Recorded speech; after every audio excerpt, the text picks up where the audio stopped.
Olá, esse é o Mistiocast. Nesse episódio vamos falar de um tema muito comum no meio cristão: salvação. Vamos refletir sobre como entendemos e talvez mal entendemos a noção completa da salvação. A Bíblia, o tempo na história que ela nos conta, destaca a salvação. Salvação para o povo de Deus, mas também salvação para toda a criação de Deus. Aqui uma pausa se faz importante para refletir sobre o que acontece se não contarmos toda a história da Bíblia.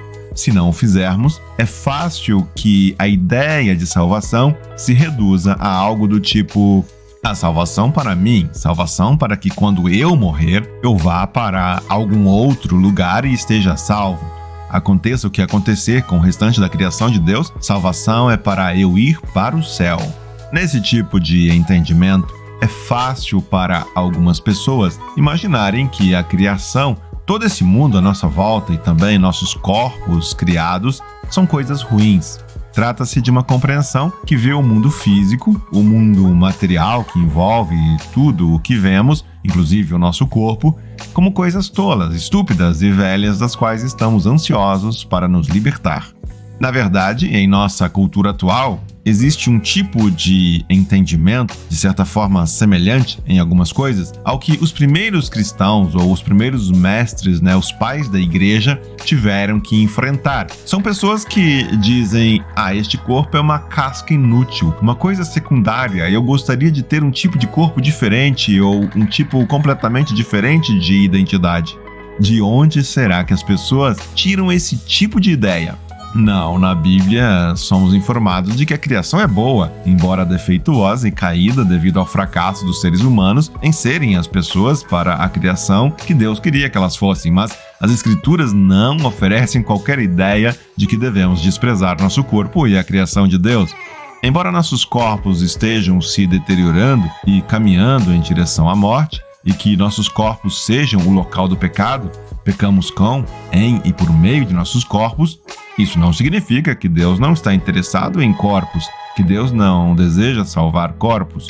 Deus gosta de corpos, Ele os fez. Ele veio como um ser humano encarnado para restaurar, salvar, resgatar e lançar uma nova criação, que é uma criação encarnada. Quando Deus veio ao mundo em Jesus Cristo, Ele teve um corpo. Portanto, o corpo e a criação não são coisas das quais precisamos ser libertados. É fácil entender errado. As pessoas olham ao redor e veem o que chamamos de forma geral, de desastres naturais, doenças, todas as coisas ruins enraizadas no mundo que conhecemos. E isso pode nos levar a dizer: se existe algum significado lógico para o mundo, isso não deveria ser assim. Quando enfrentamos a doença que afeta e limita o nosso corpo, quando experimentamos a velhice e já não contamos mais com a mobilidade de antes, podemos até mesmo ansiar pela morte. Eu já ouvi pessoas que alcançaram uma idade avançada e que lutam com as dores, o cansaço e as limitações do seu corpo, dizendo que anseiam morrer para ir para o céu. Talvez não pensemos muito nisso enquanto somos jovens e saudáveis, mas não apenas a idade e a doença. Uma verdadeira compreensão equivocada da espiritualidade cristã faz com que muitas pessoas vejam seus corpos como algo do qual mais cedo ou mais tarde devem querer se livrar. Certamente, essas pessoas pensam: não quero ter um corpo de novo.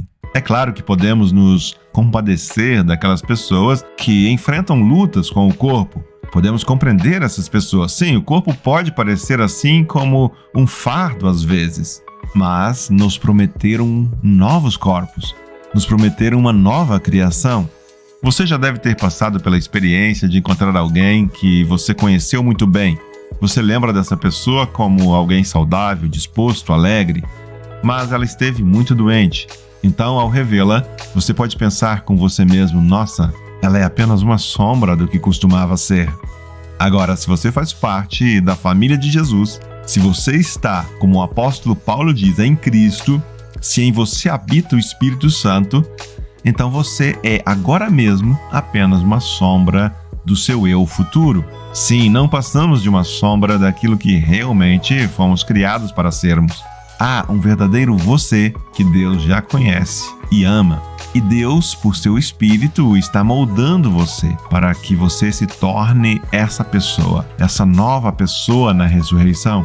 O problema é que, em algum momento, nos afastamos da nossa verdadeira vocação. Perdemos a compreensão de que somos seres humanos chamados para sermos sinais indicativos da nova criação de Deus no mundo atual.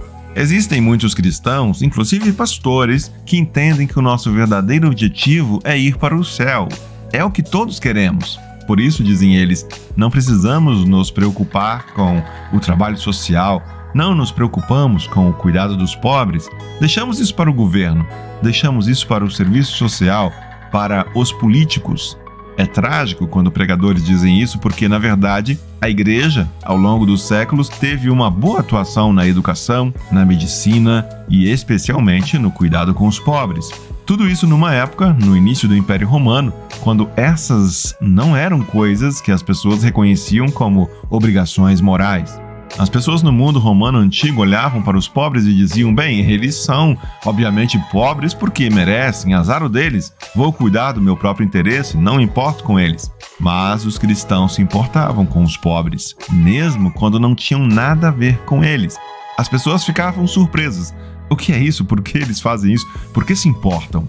Bem, somos pessoas da salvação e salvação significa a nova criação de Deus irrompendo aqui e agora. Portanto, só porque ao olharmos para o mundo atual vemos que ele é transitório, que é incompleto, que está gemendo em dores como uma mulher passando pelas dores do parto, isso não significa que a criação é má. Pelo contrário, significa que a nova criação deve nascer do ventre do antigo. Romanos 8 vale um estudo detalhado sobre esse ponto.